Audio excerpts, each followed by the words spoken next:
Special டிஷ்ஷான பழைய சாப்பாடும் mutton குழம்பும் எப்படி சாப்பிட்றதுன்னு காமிக்கிறேன். கொஞ்சம் இப்படி சாதம் எடுத்துக்கணும். இதில் இந்த மட்டன் குழம்ப இது மேலே இப்படி கொஞ்சமாக வச்சுட்டு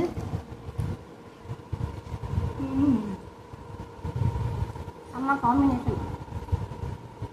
இது மாதிரி தான் சாப்பிடணும்.